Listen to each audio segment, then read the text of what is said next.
ஆனால் சின்ன பிள்ளைங்க இன்னைக்கு ரொம்ப விளையாடுறாங்க, பார்க்கும்போது பாவமாக தான் இருக்குது.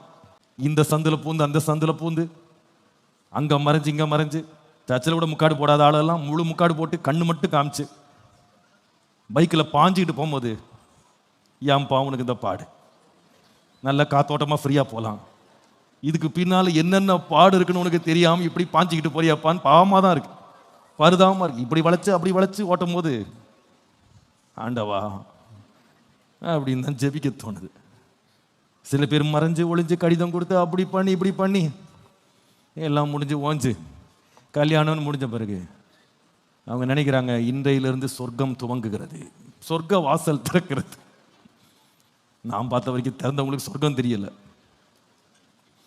ஏன்னா அது நிறைய சவால்கள் நிறைந்தது.